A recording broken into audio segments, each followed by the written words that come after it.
pearl. It is cursed, he whispered, his voice barely audible above the crashing waves. But was it really a curse? Or was it something far more mysterious? An object of power that might change the fate of their humble village forever? Kofi had been a fisherman all his life. From a young age, he learned the language of the sea, the gentle lull of the tide, the roar of the storms, and the quiet moments when the water became a mirror reflecting the sky. His family had fished these waters for generations, and Kofi once believed that the sea was a kind and generous friend. Yet in recent years, fortune had turned against him. Day after day, he returned with empty nets, and each failure deepened his despair. The once proud boat had grown old and battered, much like his hopes. At home, his loving wife Adzo did her best to comfort him. Sitting by their small fire, she'd say, "Perhaps the gods are angry with us." Her gentle words could not hide the sorrow in her eyes when she saw the lines of defeat on Kofi's face. One bitter evening, while Kofi repaired a torn net, he muttered, "If the gods are angry, then let them strike me down. I cannot return home empty-handed again." His words echoed in the quiet night, a mix of desperation and defiance. That night, with his heart heavy yet burning with a desperate spark, Kofi loaded his little boat and set out farther than ever before. The familiar coastline vanished behind him, and soon he was adrift on an endless, dark stretch of sea. The water was unnervingly still. There was no wind, no gentle lapping of waves, only the inky blackness of the unknown. Under a sky full of silent stars, Kofi cast his net with a trembling prayer. "Oh, great sea, show me a sign," he whispered. His faith, already fragile, was barely holding on. Moments later, he felt an unexpected heaviness in his net, a burden that forced him to strain every muscle. As he hauled it in, he assumed he'd caught a heavy rock or some worthless debris. But then his eyes caught a glimmer. Nestled among the tangled fibers was a pearl, unlike any he had ever seen. This was no ordinary pearl. It was as big as his palm, with a soft, pulsing light that seemed to hide secrets from the deep. Its surface was cool and smooth, radiating an inner glow that filled Kofi with both hope and an eerie sense of foreboding. For a long moment, time stood still. The years of hardship and endless empty nets melted away in the brilliance of that single gem.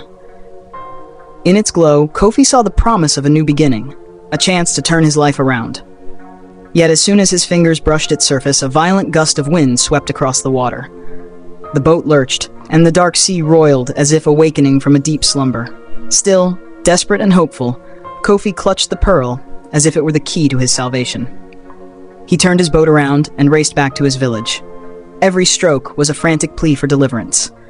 When the first light of dawn finally broke, it revealed not only his worn face, but also a spark of hope in his eyes. Bursting into his modest hut, he cried out, "Adzo, look!" while holding the pearl high for all to see. Adzo's eyes filled with wonder and a hint of fear. "By the spirits, Kofi, where did you find this?"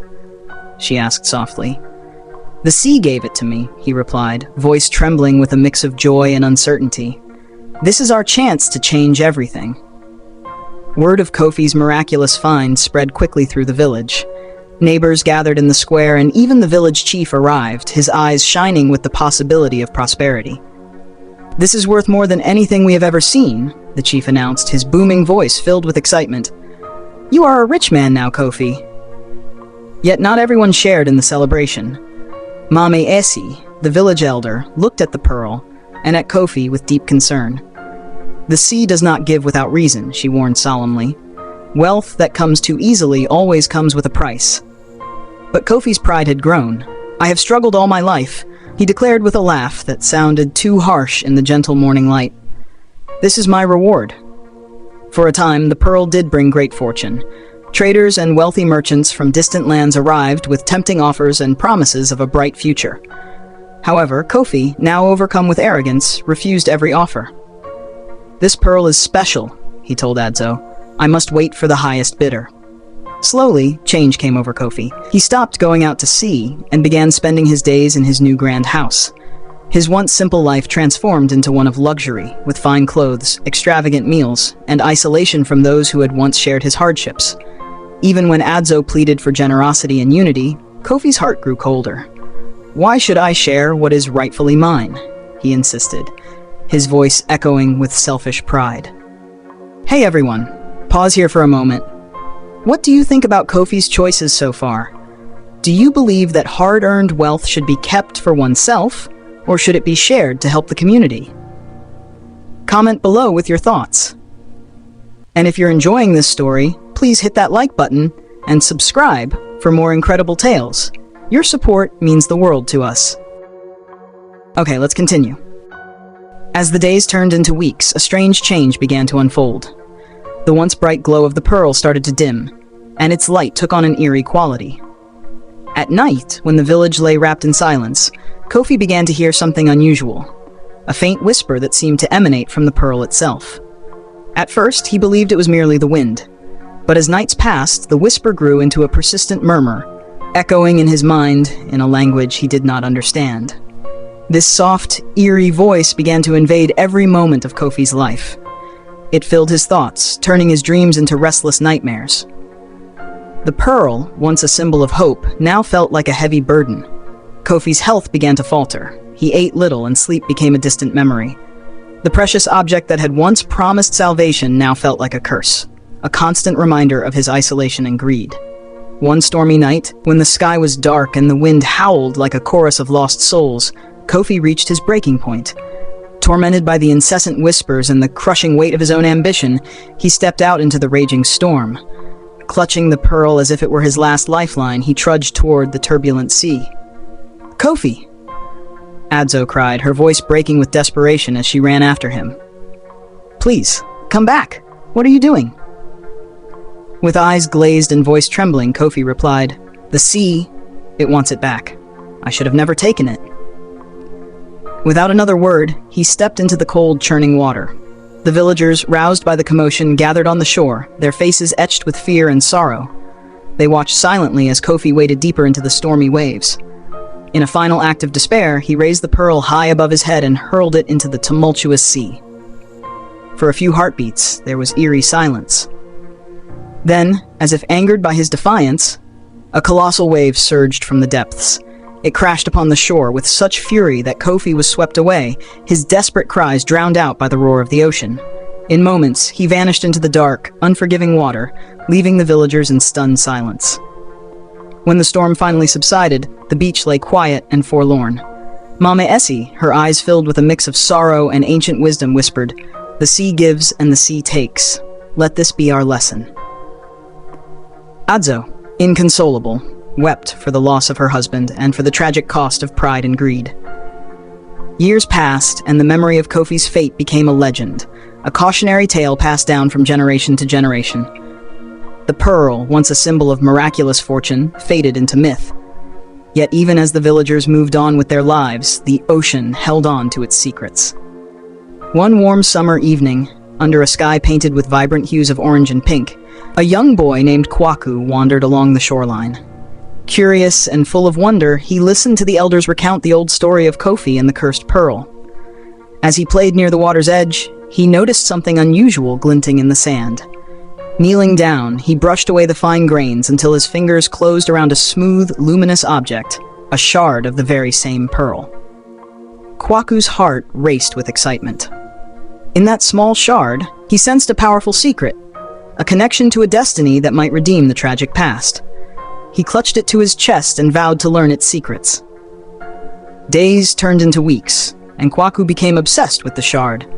He visited the elders, read every tale about the sea, and spent countless hours by the water, listening for its whispers. The shard pulsed softly in his hand, as if urging him to unlock the mystery of the hidden pearl. One crisp, clear night, as the full moon bathed the shore in silver light, Kwaku returned to the spot where he had found the shard. Sitting on a smooth rock, he held it up to the moon, and the shard glowed with an otherworldly light. In that moment, he felt a deep connection to the past, a bridge between the sorrow of Kofi's fate and the hope of a new beginning. Suddenly, the water around him began to churn, and from its depths emerged a spectral figure, draped in mist and sea foam. The spirit of the ocean, with eyes as deep as time itself, spoke in a soft, echoing voice. "Child of the land, you have been chosen to carry forth the legacy of the pearl. In your hands lies the power to mend what was broken, but beware. The gift of the sea comes with a price. Use it wisely, for greed and selfishness will only bring ruin." Kwaku trembled, but his resolve was strong. "I will honor this gift," he vowed, his voice steady despite the fear. "I will learn from the past and ensure that the sea's blessing brings hope, not sorrow." With the spirit's words echoing in his mind, Kwaku gathered the shard and set out on a quest to find the remaining pieces of the pearl. His journey took him far from his small village. He trekked along rugged coastlines, visited ancient shrines, and listened to the stories of wandering sailors. Everywhere he went, he encountered reminders of the sea's dual nature, its power to both give and take. In time, Kwaku learned of an old, forgotten cove where the full pearl was said to lie hidden beneath layers of seaweed and coral. Determined, he journeyed to this mystical place. Under the light of a new dawn, he dove into the clear, cool water and searched the rocky bottom. After hours of careful exploration, his hand brushed against something smooth and cool. Digging through the sand, he uncovered the rest of the pearl, complete and magnificent. As he held the restored pearl, the water around him began to shimmer. A powerful surge of emotion rushed through him, a mix of hope, regret, and determination. In that moment, Kwaku understood the true lesson of the hidden pearl. It was not merely a token of wealth, but a symbol of balance. The sea had taken Kofi's greed and given him a harsh lesson, and now it was offering Kwaku a chance at redemption for all.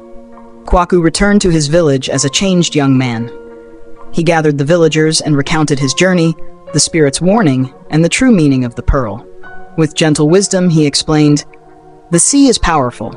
It gives us gifts, but it also demands that we share them.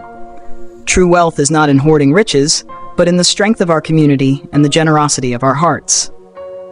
Over time, the village transformed. Inspired by Kwaku's words, the people began to work together, share their fortunes, and honor the sea with gratitude and respect. The old tale of Kofi, once a story of tragedy and greed, evolved into a legend of hope, redemption, and balance. Every evening, as the sun set and the waves whispered their timeless secrets, the villagers would gather to celebrate.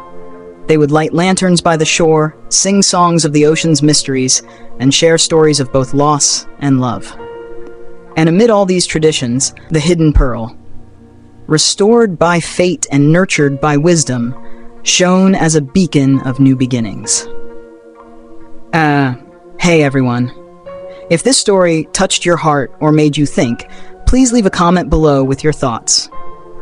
Do you believe that true wealth is only found when it's shared? Hit that like button if you enjoyed the journey, and don't forget to subscribe so you never miss another tale from our channel. And if you know someone who could use a little inspiration today, share this video with them. Let's spread the message of hope and balance far and wide. As you listen to the gentle lull of the waves and the timeless wisdom of the sea, remember, every gift comes with a responsibility, and every ending is just the start of a new beginning.